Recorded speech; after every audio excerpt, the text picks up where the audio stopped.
you have been struggling, is usually because one of these three noises is drowning him out. The number one noise is mental noise. And in this mental noise, it's all about overthinking, worry, constant inner chatter. Your mind gets so full that when God whispers, it gets lost.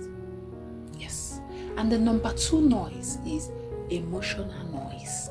And here you get to fear, anxiety, confusion, heart wounds, unhealed moments. God may speak peace, but emotions scream loud.